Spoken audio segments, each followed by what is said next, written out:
With the Boston Celtics needing to get off some money this summer and Kristaps Porzingis being a prime trade candidate, I have to ask you this question before we get into today's show. Has Kristaps Porzingis played his last game in a Boston Celtics uniform? Yes or no? Let me know down in the comments section.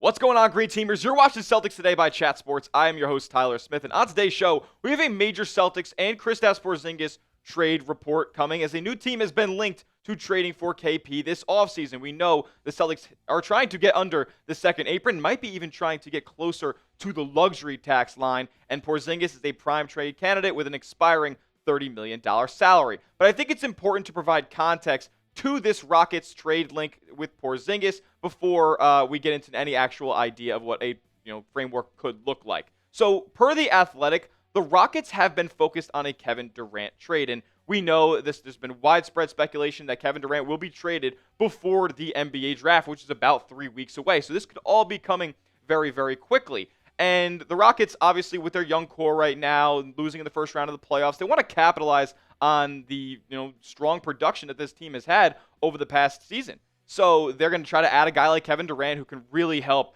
their on-ball scoring department because they really struggled in the half-court. KD, we know, is one of the best assassins in the half-court offense of all time. So he would be a major trade piece to go out and get him. But are the Rockets, dead set on getting Kevin Durant? That's not so sure just yet. Kelly Iko of The Athletic said this: Phoenix is aggressive in pursuit of a Kevin Durant trade regarding full and also regaining full control of their draft capital, starting with the number 10 pick in next month's draft. Since the conclusion of the season, Houston has fielded several calls from Phoenix, who have since gradually lowered their asking price for Durant, those sources said. There is a price where the Rockets would be interested, but with a fear of breaking up their roster for a 36-year-old coming off injury, doubt remains over a deal materializing. So, yes, they're going to be aggressive, but it doesn't seem like anything's close at this point. And what does gradually lowered mean? Is Phoenix really going to not take a solid range first-round draft pick in exchange for Durant at this point, who, yes, is 36, but is still putting up like MVP-level numbers, albeit losing basketball games in Phoenix? But he could literally take the Rockets over the hump in the Western Conference. So it probably is worth the gamble of giving up the number 10 pick, but that's up to them as to whether they want to give it up or not. And the Rockets, again, they want to keep their young core together. Amen Thompson, Alperen Sengun, Jalen Green, who I'm not the highest on, but he's still very young. They have real legitimate prospects here that can get go down the line and become a legitimate like OKC kind of build when you think about it. They had Reed Shepherd not even play basketball last year, and he was the number 3 overall pick. They expect him to have a big role this year as well. So where do Kristaps Porzingis and Boston all factor in now that the trade for Durant with Houston is a little bit murky at this point? Well, for starters, we got this report from Michael Scotto of Hoops Hype that said Porzingis is viewed by executives around the league as Boston's top trade candidate to trim salary for next season. Now, is this a bombshell report? Is this something that's brand new, something that's totally unheard of for us at this point? No. I think if the Celtics are going to shed salary this summer, and while they're not expected to do any salary dumps straight up, I think it's possible. I think they'd be more inclined to trade a $30 million expiring contract in Kristaps Porzingis than trade away Drew Holiday, who's been super productive for them. And I think across the league, there's going to be more interest in a Kristaps Porzingis trade, albeit the return not being as much for Drew Holiday, who can provide a little bit more on the court guaranteed at this point. So the reason that Kristaps Porzingis was linked to the Rockets via Kelly Iko of The Athletic started off with the fact that they have an unrestricted free agent this summer, somebody who was a big impact player for them in the postseason series against Golden State, and that's Steven Adams. When the Rockets ran these double big lineups in the playoffs, incredibly effective. Steven Adams was generating so many possessions for a Rockets team that couldn't score in the half court, and that was really the reason that they extended that series to 7 games, is that they were getting so many second chance opportunities, and a big reason why was because of Steven Adams, and then obviously running the double big and sometimes triple big lineup with Jabari Smith and Alperen Sengun. So there is a good possibility as well this offseason that Steven Adams does not return to the Houston Rockets. So they probably are going to want to run more big lineups next season. So could Porzingis be a target for Houston? Iko with more here. Houston is also anticipating conversations with Boston's front office with the assumptions that the Celtics, who are in salary reduction mode, will canvass the league looking to offload contracts. So we've gone from a quote where there is doubt about a Kevin Durant trade to now Houston is anticipating trade conversations with Boston this summer. And I'm sure the Rockets are going to inquire about Drew Holiday, but they're obviously going to have to give up a little bit more to get him.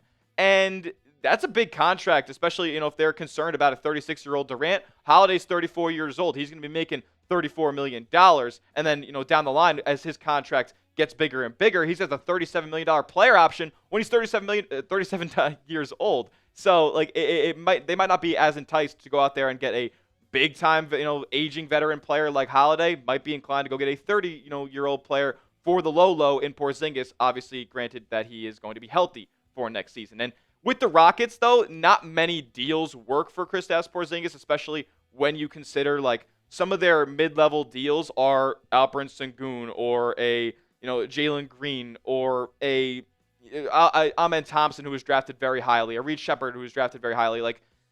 These contracts aren't, matching value for Kristaps Porzingis, and there aren't many other players on the roster that can kind of, bring together enough salary where it makes sense for Houston and Boston to make a trade. So we're going to break down a trade idea between the Rockets and the Celtics in just a moment, but make sure you are subscribed, because if anything goes down with the Kristaps Porzingis trade, you're going to hear about it immediately. We're going to go live probably at Celtics Today if we see a Kristaps Porzingis trade go down. And I was challenged by Marshall Green over at Knicks Now to a June sub battle, and I checked the numbers. We are down at this point by 28 subs. So lock us in if you want free, informative, entertaining Celtics offseason content, and you want to stick it to the Knicks fans over at Knicks Now. All right, my trade idea with the Rockets and the Celtics goes as follows.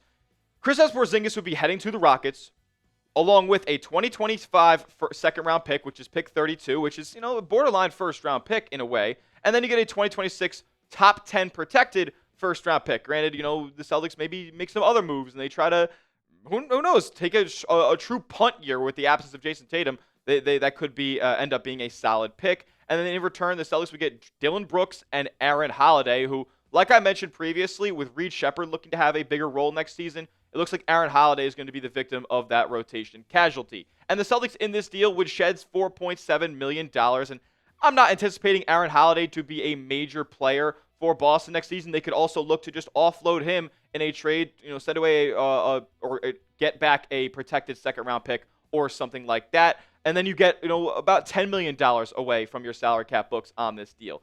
The reason that I don't really anticipate this trade happening is because the Rockets probably say no. I don't think at this point Porzingis for Dillon Brooks straight up gets that deal done. Now, does the first-round pick entice them enough to do it?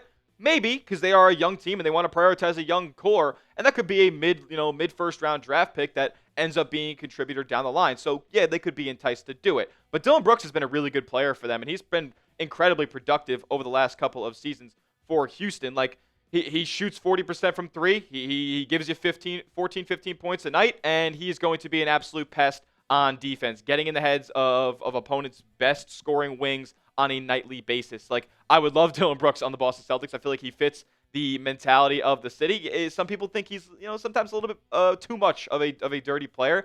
I don't really see that all that much. I see a good competitor and somebody who really has been an elite role player in this league. So would you make this trade? Let me know in the comment section. A for accept, D for decline on Porzingis to the Rockets, along with a top 10 protected first for next season, which you never know. No Jason Tatum could be a big-time selection, and a 32nd overall pick in this year's draft for Dillon Brooks and Aaron Holiday. A for accept, D for decline. We're going to go over 5 more Kristaps Porzingis trade ideas in just a moment, because if you didn't like that one, maybe you thought I was giving up too much in the deal with those draft assets. We'll go through 5 more KP trade ideas on the back half of today's show, but I got to tell you guys real quick about our proud sponsor, and that is PrizePicks. PrizePicks is America's #1 daily fantasy sports platform because it's daily fantasy made easy. Here's how it works. All you guys got to do is pick a lineup of 2 to 6 players and just pick more or less on their projected stats. Whether it's basketball, baseball, hockey, you got the finals across basketball and hockey in full force right now. So take advantage of all the different opportunities that they have when they have bowling, darts, golf, esports. They have so many different sports to offer on PrizePicks, and you can mix and match them as well and win up to 2,000 times your money. The finals coming up. Game 1 on Thursday, and I got Shai Gilgeous-Alexander more than 33.5 points. I got Isaiah Hartenstein more than 7 rebounds, and I got Tyrese Halliburton more than 9 assists. So 2 to 6 players and just pick more or less on their projected stats. PrizePicks always wants to make it easier for you guys to win real money in real time. So they offer incredible deals like Taco Tuesday, where they discount players' stat projections up to 25% off, or Flex Friday, where if you lose your lineup on a flex play, they give it back to you in promo funds up to $20. So take advantage of all those deals, including our deal, promo code CLNS when you sign up. And place your first $5 entry, you get $50 for free. So download PrizePicks today. Use the promo code CLNS for $50 instantly when you place your first $5 entry. You don't even need to win to receive the $50. It's guaranteed. PrizePicks. Run your game. All that information will be clickable down in the comment section and description of today's video. All right, let's get into 5 more Kristaps Porzingis trade ideas because maybe you thought the Rockets idea was a little bit too rich for your blood. Before we get into the actual frameworks and deals, I want to kind of set the stage of what a Kristaps Porzingis trade is probably or most likely going to be like. So, if the Boston Celtics trade Kristaps Porzingis this offseason, expect the return to come back with multiple players and multiple smaller deals that Boston can eventually move and get even more salary off of their books. I don't expect, and multiple reports have suggested, that Boston isn't going to straight up salary dump Kristaps Porzingis or any player on their roster, but eventually down the line, maybe you see one impact player get back in the deal, and then 1 or 2 more players that are in that return, you move off of them to get more salary off of your books. Because the Celtics don't have to make that deal. Like, they don't have to just dump all the salary right now. The second apron penalties that they will face, the $270 million on their books, they won't hit until the trade deadline. So they will have a good amount of time here to facilitate more trades as we get closer to the season and even into the 25-26 campaign. So Brad Stevens, his mentor was Danny Ainge when he was up there in the front office. Brad Stevens is going to put his Trader Danny hat on and become Trader Bradley here over the next couple of months because I don't think it's going to be one trade. I don't think it's going to be 2 trades. I think it's going to be maybe 3, 4, 5 trades made by the Celtics to get themselves underneath the second apron and get their salary books clean and become competitive for 26-27 when Jason Tatum returns. So let's get into the Kristaps Porzingis trade ideas here. The first one, and the first 2, I guess, are coming from Mass Live. They've been providing a bunch of good, solid Celtics trade ideas this offseason, so thanks to them, because making the money work out for the Celtics as a second apron team is very difficult to do. So in this first one with the Jazz, the Celtics would get back Jordan Clarkson, KJ Martin, and Svi Mikhailuk. Shout out Ring, Svi. Get him back in green. And then the Celtics would send out Kristaps Porzingis and a second-round pick. Would I want to send out the 32nd pick in this year's draft for this return? Probably not. I want to go something probably more down the line. But this is a deal where, like I said, the Celtics are probably going to either move off of Jordan Clarkson or this kind of feels like an entire salary dump. I can't anticipate any of these guys being long-term pieces in Boston. They're all on expiring deals anyway. I could see the Celtics move off of these guys for even smaller deals closer to the deadline. This trade from Mass Live I do like a little bit more, though. It has themes of a salary dump, but there is an effective player in one of these 2 returns for Boston. Getting back Robert Williams, the Time Lord, back in the building. I would love this. I mean, look, he hasn't been the most available player. Neither has Kristaps Porzingis. But the Celtics are going to need some front court help this offseason, whether it's re-signing Al Horford and or Luke Cornett or keeping Kristaps Porzingis.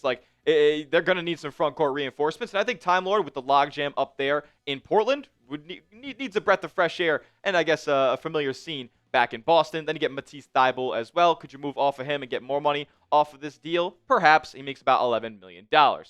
With the Bulls now, perhaps, this could be a potential impact / get off some money deal. This is one of the better ones that I have seen. You get Nikola Vucevic and Javon Carter for Kristaps Porzingis.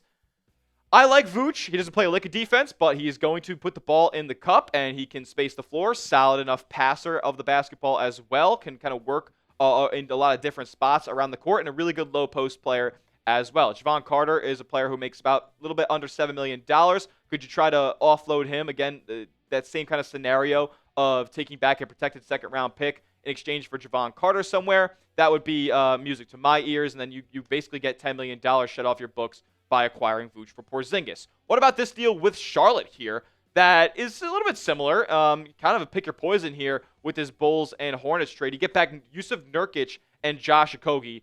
Okogie is kind of a plus defender at this point. I wouldn't mind seeing him in the rotation for Boston next season as a backup guard. Nurkic, again, a front court reinforcement. I think the Celtics would keep him in this scenario, or you never know, move him off at the deadline for a cheaper option. I know Celtics fans are probably more inclined to trade for Mark Williams from these Charlotte Hornets, but I think it would probably be a little bit more difficult. Maybe Boston would have to send a protected first away in that deal. You never know, though, because they did trade him away for Dalton Connect at the deadline. How about this trade idea? A 3-team mega salary dump deal from the guys over at How About Them Celtics over on YouTube. Check them out. The Celtics, in a 3-team deal with the Lakers and the Pistons, received Simone Fontecchio, 3-point sniper from Detroit. And they would send away Kristaps Porzingis to LA. They need a bunch of size. And then Rui Hachimura and Maxi Kleber would be headed to the Pistons. I think the Pistons make out kind of like bandits in this deal. They need another on-ball scorer, and Rui Hachimura can go get his from multiple levels. The Celtics get another shooter, and they really just dump a bunch of salary off the rip in this deal. The Celtics get right to the second apron, as a matter of fact, just by making this deal alone. So you could end up just making a trade for Sam Hauser, and you're able to keep Drew Holiday after making a deal like that. Like, maybe the best version of the Celtics roster next season comes in a scenario like that. Like, there's $22.5 million shed right off of Boston's books if you make that 3-team deal, and that puts you right at the second apron. It might be a little bit above or below whether the Celtics are at $230 or $231.5 million on their payroll for next season is up in the air right now. But, again, you'd either right be at the second apron or one more deal gets you underneath that tax threshold. So, out of the trades that we've talked about on today's show, for Kristaps Porzingis, it's been a KP-centric show.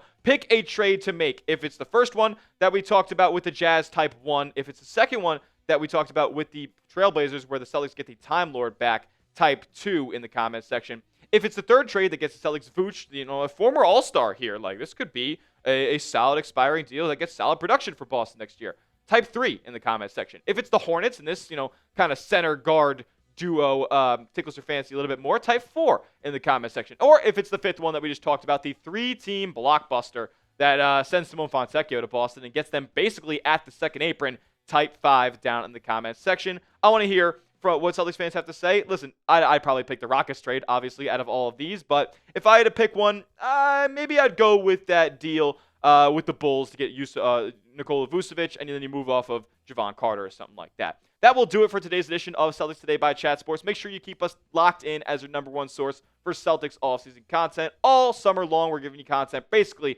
every day. And we want to beat Knicks Now in subs in the month of June. So go down below, hit that big red sub button, turn your notifications on as well. We'll see you guys on the next one. And as always, let's go C's.